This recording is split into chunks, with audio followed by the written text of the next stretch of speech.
6 years ago, I made a film with Kathy Newman for Channel 4 called The Prince and the Paedophile, about Jeffrey Epstein and Prince Andrew. In the wake of that film, I had a series of very lengthy telephone conversations with Virginia Giuffre, who was Jeffrey Epstein's best-known victim. Virginia told me all the men she was farmed out to, and that in itself is a lengthy and horrifying list of men. And it would not surprise me at all if President Trump was striving to protect those people. I don't understand why the Jeffrey Epstein case would be of interest to anybody. It's pretty boring stuff. These people who gathered around Epstein were not outlandish freaks. They weren't outcasts. They were a very representative sample of the American business, political, and academic world, the American elite. So it's hardly surprising that both parties, when they're out of power, are demanding openness and transparency around this case. Once they're in power, seem to be a lot less interested in all the names coming out. He's dead, he's gone. It's all been a big hoax. It's perpetrated by the Democrats, and some stupid Republicans and foolish Republicans fall into the net. Jeffrey Epstein was very probably connected to the intelligence services, to American intelligence services and to Israeli intelligence. He quite possibly had compromising material, tapes, recordings of powerful men. All of this will have contributed to why he got away with his actions for so long. But also you have to see Epstein as an albeit extreme example of the power and the privilege and the impunity of the tiny elite of fabulously rich people who effectively run the world today. Are you still talking about Jeffrey Epstein? This guy's been talked about for years. Now, Virginia was certainly aware of Donald Trump as a sleazy presence around Jeffrey Epstein and moved in exactly the same world. In fact, there was clearly a period where they were quite close friends, although she was clear that she was never abused by him. Although Virginia was recruited by Jeffrey Epstein while working at Donald Trump's Florida home, Mar-a-Lago. In a magazine profile in 2002, Donald Trump described Jeffrey Epstein as a terrific guy, likes women almost as much as I do, and many of them are on the younger side.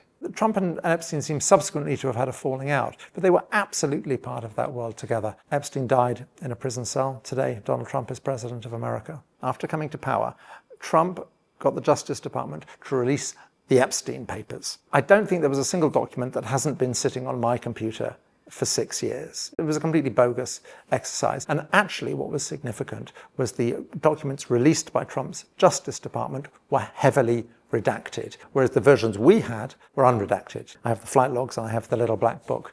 So Alexander Acosta, who was Trump's Secretary for Labor in the first administration, back at the time Epstein was arrested in 2007, 2008, he was the US Attorney for Southern Florida. In his hearings to take the job of Secretary for Labor for Trump, he reportedly said that he had been told Epstein belongs to intelligence. Leave him alone. It seems to me absolutely clear Epstein had connections to the intelligence services, probably to Mossad, probably to the American intelligence services.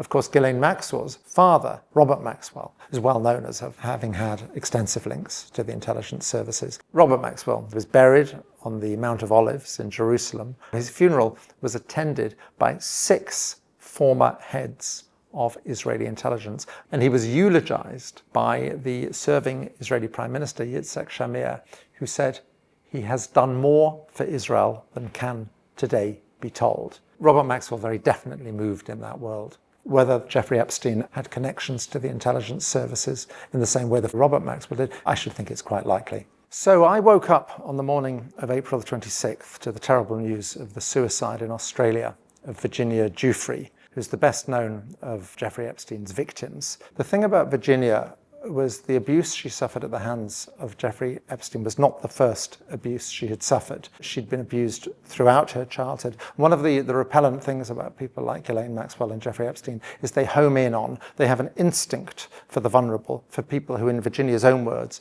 have been primed for abuse. She was angry, obviously, with Jeffrey Epstein. She was angry with the phalanx of women that surrounded Jeffrey Epstein and were his enablers and facilitators. Particularly, she was angry with Ghislaine Maxwell. Mary fucking Poppins, she used to call her. She would say, "I'd never have gone to that man's house if it hadn't been for that woman with her posh English accent." And of course, also, During those long conversations, we talked about the men she had been farmed out to. She was abused by Giuffre Epstein. She was abused by Ghislaine Maxwell, who she was quite clear was an abuser, a very sadistic abuser, as well as being a facilitator. Virginia told me she was then abused by a whole string of men who Giuffre Epstein presented her to them, sort of on a plate as a sort of gift. Prominent men from the worlds of business and politics in the United States, obviously Prince Andrew, world leaders. And what was extraordinary was you discovered that when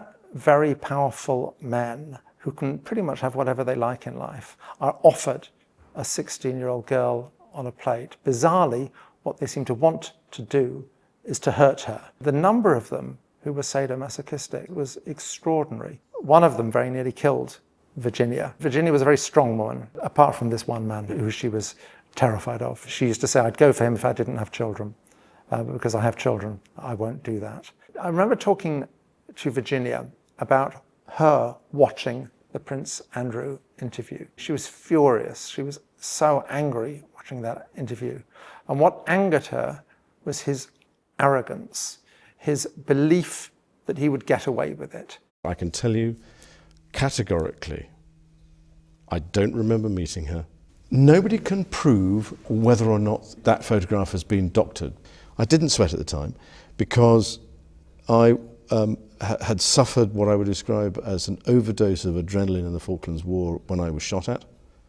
And I remember she said, that 1%, they believe they are above the law, that 1%. Now you listen to other Epstein victims talking at length in interviews, and they say exactly the same thing. The thing that absolutely enraged them and repelled them was the elitism of Epstein and all of the people who surrounded them. The belief they were above the law, the belief they existed in this gilded club of wealth, power, influence, and connections. It was a gilded club they belonged to, and very firmly, you did not. And anyone who did not belong to that club was worthless. We had Giuffre Epstein's infamous Little Black Book. It was enormous, hundreds and hundreds of names. The first thing to understand about the Little Black Book, and this isn't commonly understood, is it was really Ghislaine Maxwell's book. And you can tell this because the numbers, for the most part, have American prefixes, but they don't when it's a British number. So for the most part, it's her book. Virginia used to point out Giuffre was actually a rather weird, strange, nerdy person.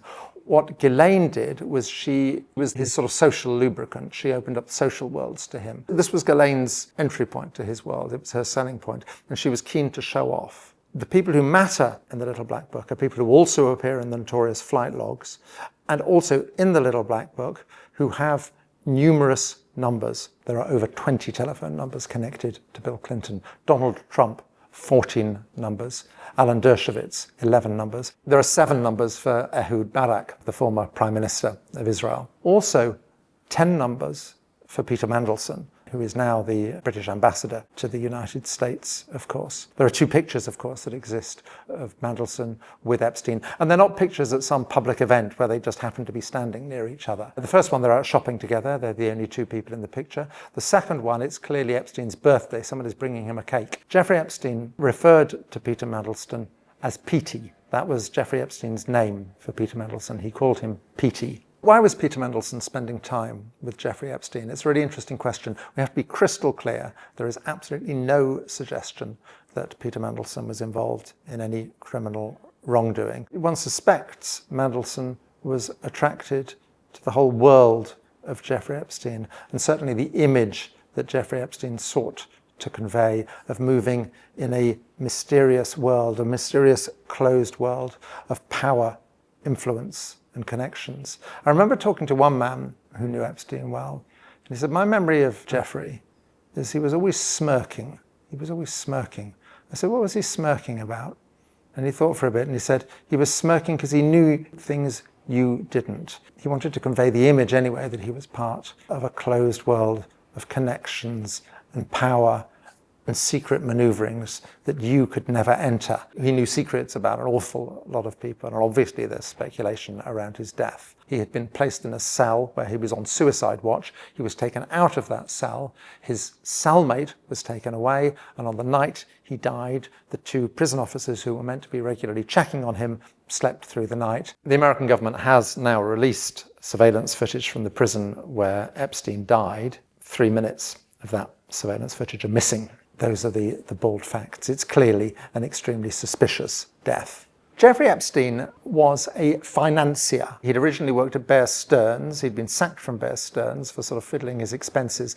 In the 80s, he worked in a very murky world, in the world of arms dealing, and I suspect made lots of connections there. He then went into businesses with this man called Steve Hoffenberg, and they basically ran a pyramid scheme. In the early 90s, Hoffenberg was sent to prison for quite a long time. Jeffrey walked away scot-free, one of the early mysteries in Epstein's life. He then worked as sort of financial advisor to Les Wexner, who was the CEO of Victoria's Secrets, and seems to have made a lot of money from him. Around 2006, 2007, the Palm Beach police down in Florida, where he had a home, launched a very serious investigation into Epstein and gathered a load of information on him, a mass of evidence on him. Now, had he been a poor black man, he would have spent the rest of his life in prison. There's absolutely no doubt about that. He got a ridiculous sweetheart deal, about a year in prison. He had day release. He was actually able to go and work at his office. He got a punishment that in no way fitted his crimes at all. Justice didn't catch up with him again for more than a decade until he was arrested in 2019. Epstein died in 2019, but the coterie of men who he farmed these young girls out to, for the most part, have just walked away scot-free from all of this. Virginia was very frustrated that the legal cases in the UK didn't go anywhere. Now, under legislation at the time, as I understand it, Prince Andrew actually wasn't guilty of a crime. The age of consent was 16, she was 17. Jeffrey Epstein and Ghislaine Maxwell potentially were guilty of a crime, trafficking. But having been initially greatly encouraged by the attitude of the police, suddenly that went nowhere. Virginia was never able to establish why, but one can only assume that pressure was brought on the police from above. So Prince Andrew, it's reported he eventually paid £12 million to Virginia's charity to settle with Virginia. Now, of course, this is money, ultimately, that comes from us. I mean, Prince Andrew never earned 12 million quid in his life. So it was essentially us, the public, that ultimately paid for Prince Andrew's alleged crimes. Now, as for Virginia, it was clear that in recent months she'd been having a bad time. She posted recently following, apparently, a car accident. I think she was going through a very messy divorce. I actually reached out to her on the number I used to have for her, but I didn't get a response. Inevitably, there are conspiracy theories around her death. Her family don't seem to feel there is anything suspect or suspicious about her death. But what I would say, Virginia used to say to me, sometimes I don't get the exact date right, sometimes I get the locations wrong, but believe me, you never forget the face of a disgusting old man grinding away on top of you. And I think the faces of those men were etched into her soul. She was a very brave, courageous, fun woman. She and the other women were told they were nothing, they were worthless. She took back the power and transferred the shame. But within her, she clearly carried around this enormous weight, the enormous weight of a whole childhood of abuse. It would seem that in the end, that weight crushed her. And even if they were not directly responsible for her death, Jeffrey Epstein, Ghislaine Maxwell, and all of the other men who abused her, all of whom have walked away scot-free, they are all responsible for her death.